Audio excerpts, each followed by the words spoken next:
Welcome to More Than It Seems, Stories Beyond the Cardboard, a series where one piece of cardboard can create the ultimate link to baseball history. Behind every photo and stat line lies something richer: resilience, drama, joy, heartbreak. Untold stories that go far beyond the box score. This isn't just about collecting the cards, it's about forming a lasting connection. I'm John, and I'm glad you're here. To report on the game of baseball, you must have thick skin. Between tight-lipped players and coaches, limited access, and competing publications, it's both a mental grind and a manipulative game of chess in the pursuit of truth on a tight deadline. Today, our focus is not on a ball player or even a famous stat line. Instead, we shift gears to put the spotlight on a prominent reporter pictured in this 2018 Topps Allen and Ginter signed baseball card, and a moment in 1984 that forever changed baseball and the profession of journalism. One that reshaped both access and equity. A moment that bred belonging. Let's set the stage. It was October 2nd, 1984. The National League Championship Series was underway. The Chicago Cubs and the San Diego Padres were battling for a spot in the World Series. The atmosphere? Absolutely electric. Postseason baseball at its peak. Every pitch mattered. Every decision scrutinized. And for the frantic scribes trying to lock down a soundbite for their gamer, the locker room served as the nucleus of their narrative. Post-game quotes, raw emotion, player reactions, this is what filled the pages of newspapers the next morning. But here's the thing, not everyone was welcomed. Claire Smith was covering the series for the Hartford Courant. Already a highly respected and deeply knowledgeable African-American sports writer, she had one of the sharpest pens in the press box. Smith became the first woman to become a Major League Baseball beat reporter when she took over for the New York Yankees beat in 1982. She was also one of the very few women covering Major League Baseball at the time. After Game 1, the Padres lost in convincing fashion, 13-0. And when the locker room doors swung open for reporters, Claire went in to do her job, just like everyone else, to ask the questions, to challenge the decisions, to gather the details. But instead of being welcomed, she was forcibly removed. Clubhouse security, acting on instructions from the Padres, told her women simply aren't allowed inside. Imagine that.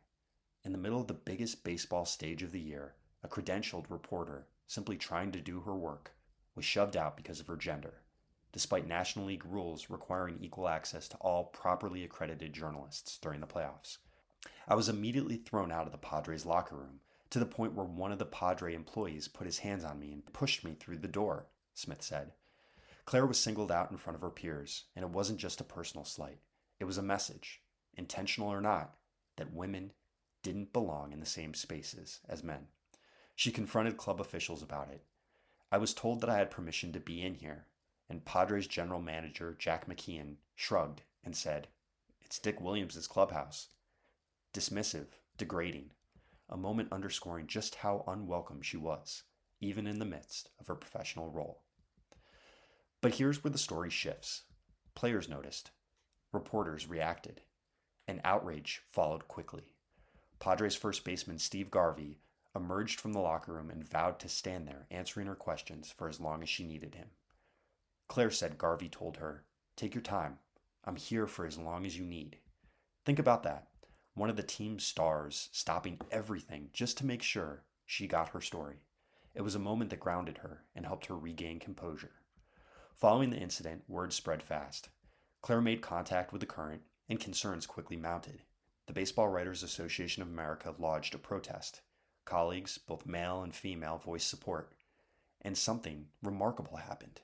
Within 24 hours, Major League Baseball stepped in.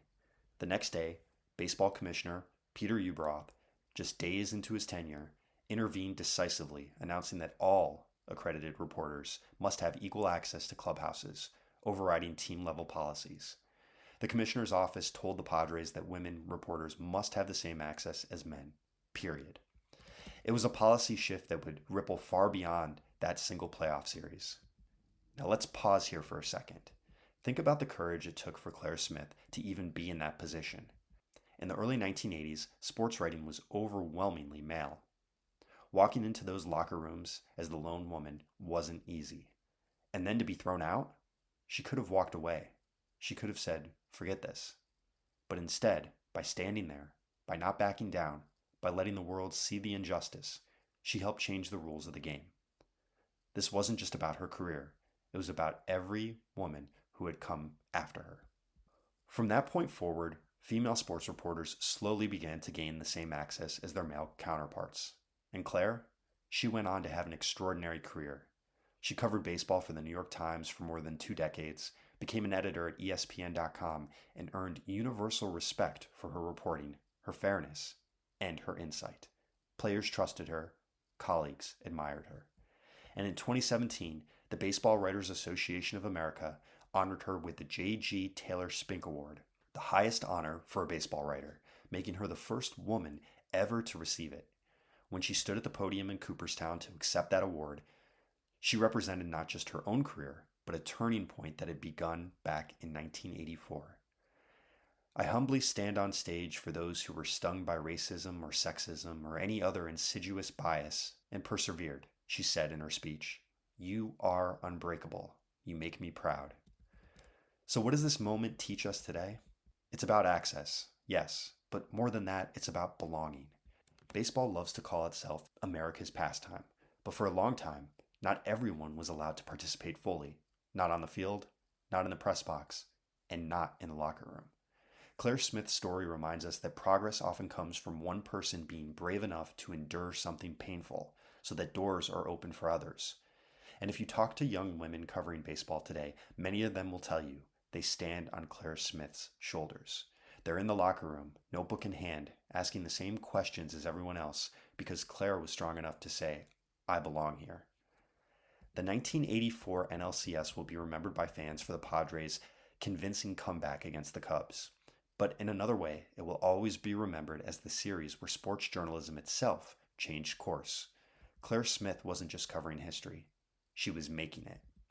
This has been More Than It Seems, Stories Beyond the Cardboard. I'm John. Thanks for listening. If you enjoyed this episode, please like the video, leave a comment, and be sure to subscribe. And as always, remember, the numbers on the back of the card never tell the full story. It's always more than it seems.